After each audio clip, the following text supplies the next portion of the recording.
आज का जो कार्यक्रम है वो एनुअल फंक्शन होता है स्कूल का, जिसमें जितने हमारे बच्चे हैं जो स्कूल में लीडरशिप पोजीशन में हैं, जैसे चाहे हाउस कैप्टन है, हेड बॉय, हेड गर्ल और अलग अलग कल्चरल कमिटीज़ और प्रीफेक्ट्स, उन सब को रिस्पॉन्सिबिलिटी फॉर्मल औपचारिक तौर पे दी जाती है प्रिंसिपल और उनके टीचर्स के द्वारा। तो उसके लिए फंक्शन बुलाया जाता है जिसमें सभी पेरेंट्स भी होते हैं उनके साथ। तो और उसका बड़ी अच्छी बात आपने देखा होगा कि आज के फंक्शन का थीम ये था कि हाउ डू वी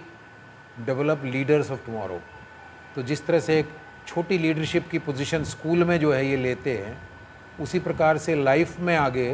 लीडर्स बन के और सोसाइटी और देश के लिए क्या कंट्रीब्यूट करेंगे, उस तरह का थीम रखा है आज के दिन इन्वेस्टिचर सेरेमनी का। तो हर साल ये एनुअल फंक्शन होता है, तो उसी का आज फंक्शन था। मैं भी जो है ना एक गांव में, मैंने 5वीं क्लास की शिक्षा एक गांव से प्राप्त की थी, और मेरे मन में हमेशा ये इच्छा रही है कि जो बड़े बड़े शहर हैं, जैसे आज मैंने स्पीच में बोला था दिल्ली, मुंबई, कलकत्ता, वहाँ तो बड़े अच्छे अच्छे स्कूल होते हैं और उन स्कूलों में बच्चे जो है उनको बहुत अच्छा अवसर मिलता, मौका मिलता है, अच्छे टीचर, अच्छी फैकल्टी, अच्छी इंस्टीट्यूशंस। लेकिन इस तरह अपने जो छोटे शहर हैं, जिस तरह टोहाना है, वहाँ पर भी बच्चों को क्वालिटी एजुकेशन मिले। तो इसके लिए हमेशा मेरे मन में ये टीस थी कि हमें कोशिश ये करनी चाहिए कि उसी तरह की क्वालिटी एजुकेशन यहाँ दें, जिससे कि बच्चे इन शहरों से भी निकल के और अच्छी टॉप पोजीशंस पे पहुँचे, एंटरप्रेन्योरशिप, कोई एंटरप्रेन्योर बने, कोई बिजनेसमैन बने, कोई उसका डॉक्टर इंजीनियर बने, आईएएस वगैरह बने। तो मैं खुद 5वीं क्लास में वहाँ पढ़ा स्कूल में, और 6ठी क्लास में मैं जब दिल्ली में गया तो मेरे फादर मुझे लेके गए थे दिल्ली के स्कूल में। तो उन्होंने पूछा था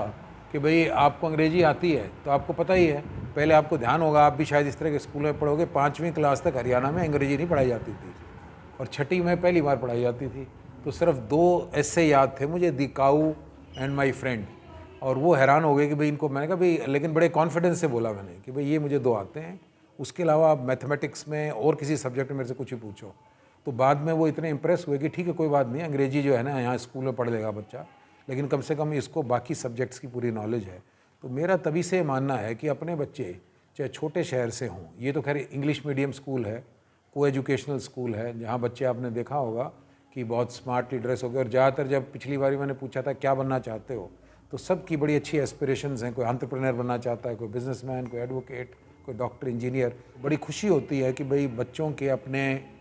उनकी आंखों में सपने संजोए हुए यहाँ पे आते हैं। तो इंस्टीट्यूशन का काम ये है, प्रिंसिपल और टीचर्स को, कि उनकी पोटेंशियल, उनकी प्रतिभा को उभारें और उनके अंदर ऐसे संस्कार और ऐसे मूल्य दें, और उनकी जो भी इच्छाएं हैं उसको पूरा करने में स्कूल ऐसा एनवायरनमेंट दे जिससे कि वो जहाँ जाना चाहते हैं, जो भी अपना उद्देश्य प्राप्त करना चाहते हैं, उसमें उन्हें कोई दिक्कत ना हो। तो कोशिश हमारी है कि ऐसा एक वातावरण का निर्माण किया जाए स्कूल में, चाहे अच्छे टीचर्स दे के, और प्रिंसिपल को हमने बोल रखा है, जैसे मैडम ने बताया कि बहुत अच्छी प्रिंसिपल ढूंढ के लाए हैं मर्लिन, और उसने बड़ा अच्छा डिसिप्लिन, बड़ा अच्छा वातावरण बनाया, और हमने कहा कि जो भी तुम्हें सपोर्ट चाहिए, और उसको पूरी फ्रीडम है कि बेस्ट टीचर लेके आओ हर सब्जेक्ट के। और मुझे खुशी है कि इस बारी 12th में, जैसे मैंने बताया था कि इस बारी कोई हमारी कोई फेलियर नहीं,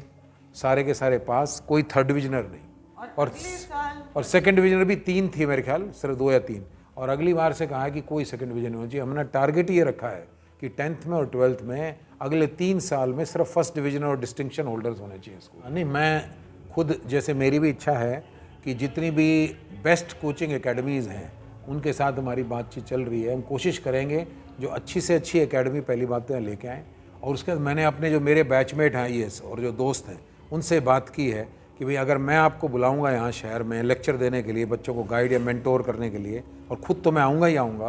तो आप उसके लिए समय देंगे। और हर एक जो है ना, दे वर वेरी वेरी विलिंग,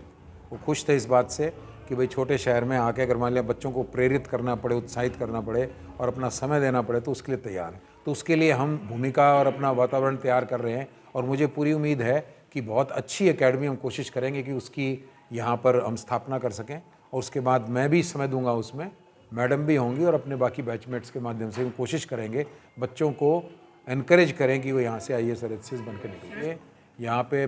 पहले ये इच्छा होती थी कि स्कूलों में, यहाँ पे कई बार ये कोशिश होती थी पेरेंट्स की कि भाई फ़ीस के ऊपर बार्गेनिंग करें कि जी इतना कितना डिस्काउंट दोगे। वो मैंने कहा बिल्कुल नहीं होगा, डिस्काउंट बिल्कुल काटा। लेकिन अगर गरीब बच्चे हैं और ब्राइट हैं, 2 कंडीशन होनी चाहिए, इंटेलिजेंट हैं, ब्राइट हैं और फाइनेंशियली मान लिया नहीं बयान कर सकते, उनको हम स्कॉलरशिप देंगे। मैडम ने भी मान लिया, पहले मेरे ख्याल अनाउंस किया है, वो हमेशा हमारा सपोर्ट और कमिटमेंट रहेगी पूरी। जिसके अंदर मैं